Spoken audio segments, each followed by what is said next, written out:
Our next inductee was a legendary figure whose long life stood as a masterclass in moral clarity, intellectual honesty, and an unwavering devotion to Wilkes County. A graduate of Appalachian State and UNC Chapel Hill, he initially found his calling in the classroom, dedicating over 2 decades to education, including 15 years as the esteemed principal of Wilkesboro High School.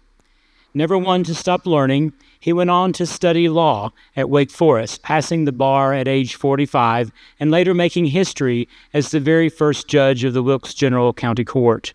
His brilliant mind and reputation for justice eventually led him to the state capitol, where he served 9 terms in the North Carolina General Assembly. As House Minority Leader, he became a celebrated symbol of principled leadership, famously crossing party lines with civility to save Wilkes County from losing its land to a neighboring annexation. From leading the Brushy Mountain Baptist Association to supporting local farmers, he was a true servant leader who taught from the heart and led by example.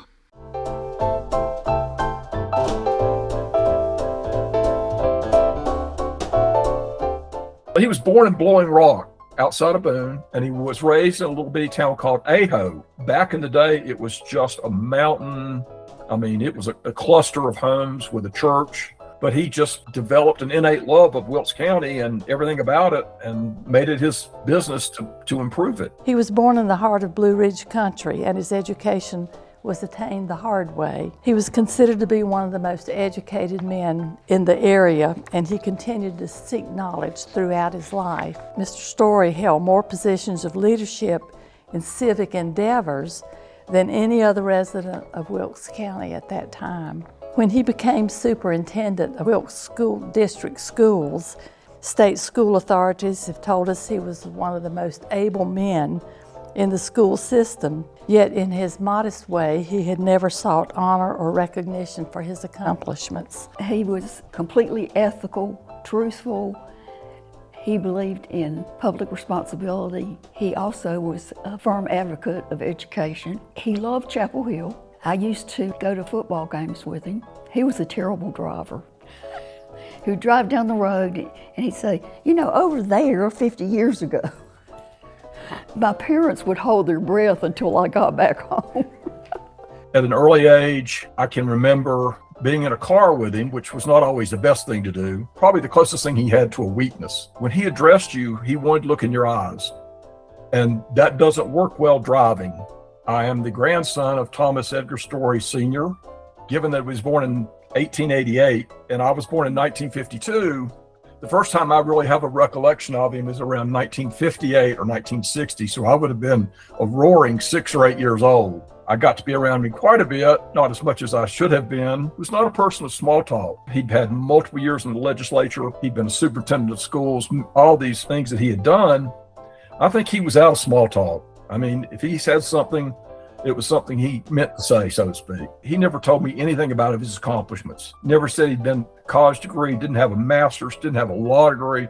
The only way you got a taste of it was I would go somewhere, my sisters would go somewhere, and they'd go, "Are you T.E.'s grandson?" I didn't know what that meant. I had no earthly idea of the magnitude of what he had accomplished at that point in his life. In 1939, T.E. was told by the Board of Education to join the Democratic Party, but he would not do that. He was summarily fired along with 6 teachers for that reason. A large overflow crowd of people filled the county courthouse and adopted a resolution presented by Paul Osborne in protest to the firing of Mr. Story and the other teachers of the Wilkesboro School District. People came to the courthouse, they filled it to capacity in protest of the firing of him because he was such a good guy. And everyone came out supporting him, but they wouldn't reinstate the teachers. That's a classic example. He wouldn't compromise his ethics. He wasn't going to make it about the money. He wasn't going to make it about the party. It was about the children. If he couldn't do it that way, he's going to walk away. But that's just the way he was. If he believed in it, he was going to stand by it. And he didn't think you had the right to tell anybody which party they were going to contribute to. That motivated him to get into law. He got his law license from Wake Forest. He went on to open his law office after he'd gone to Wake Forest. He was elected as the first judge in Wilkes County, and that was to make it more accessible to the local people. He pivots and he goes to law school, and he's practicing law, and I think he did 1 year as a judge, and then pivots again and goes to the legislature. The connecting thread to all of these to me is everything he did was service to Wilkes County. It was always for others. It was always service. And I've left out probably the largest component, and that is his love and devotion of church. Somebody said that they really thought he was a minister at heart. I mean, he was a deacon, taught Sunday school every day to the young people. He was also a hard worker. If you wanted something done, tell T.E. to do it. He never sought any kind of honor for anything that he had ever done. He just did what he believed in doing. He was involved in his church, in the schools, in the county, business also. He was just involved in everything. He loved Wilkes County.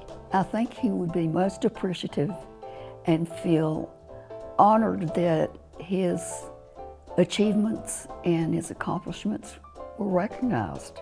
It's about integrity. It's about your word.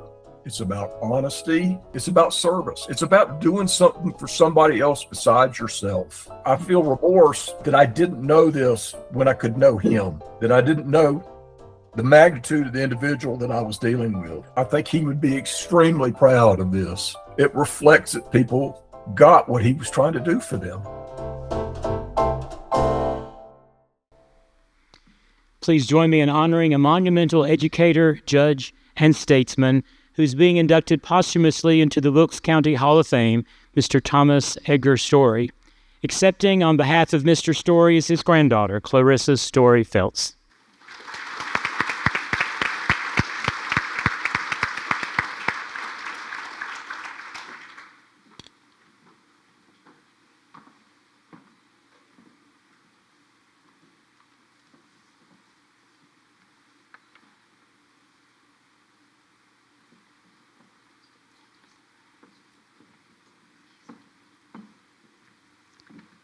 Good evening.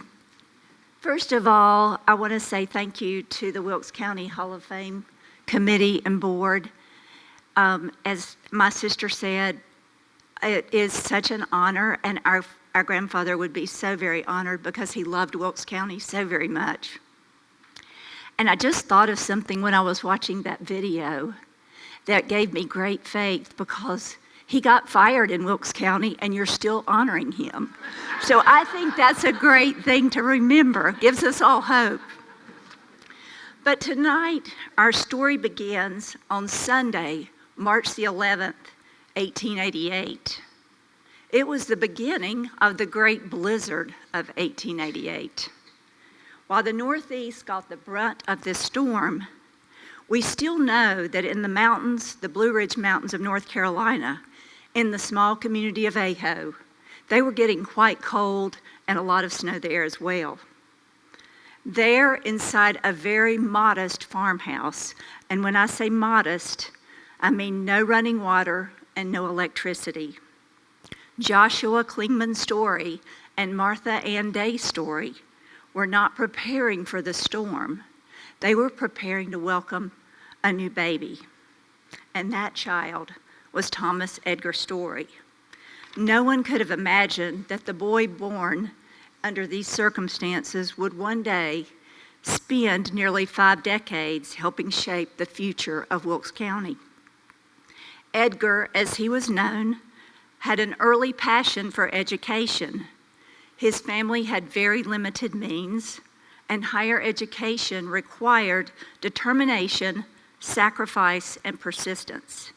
Yet he persevered, graduating from Appalachian Training School, attending Trinity College, later known as Duke University.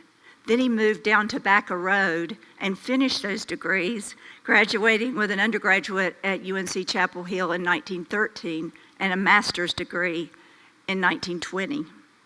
But learning for Edgar never stopped.